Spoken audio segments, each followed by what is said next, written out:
Tracking this lawsuit against Uber. That's right, Robin. This morning, there is new trouble for Uber. The company is now facing a class action lawsuit accusing drivers of sexual misconduct against thousands of female passengers after 2 women came forward sharing their stories. It's the ride-sharing app that's marketed as a safe alternative way to get home. But this morning, one Florida woman says after a night of fun and drinking, she and her friend got into an Uber. And once they got to her apartment, things turned for the worst. He took me upstairs. He was dragging me at first, and then he threw me over his shoulder because I couldn't walk.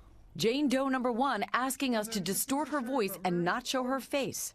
She is now one of 2 women filing a proposed class action lawsuit against Uber, claiming they were sexually assaulted by their Uber drivers, accusing the ride-hailing app of leaving them vulnerable because of allegedly inadequate background checks and monitoring of its drivers. My life is a mess. I can't concentrate. I get anxiety.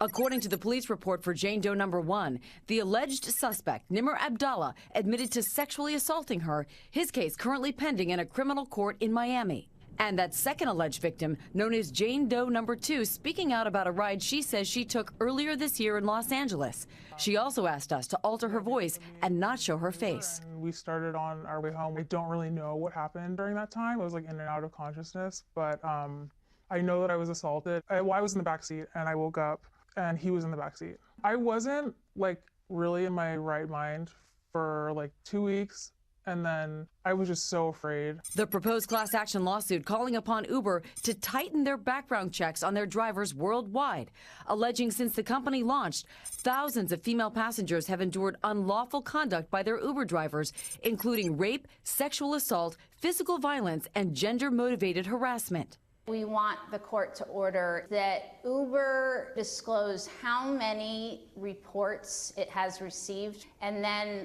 what has Uber done in response to these complaints? Have any drivers been fired, or what actually happens, and why should women feel safe to ride with Uber? Overnight, an Uber spokesperson told us they received this complaint today and are in the process of reviewing it.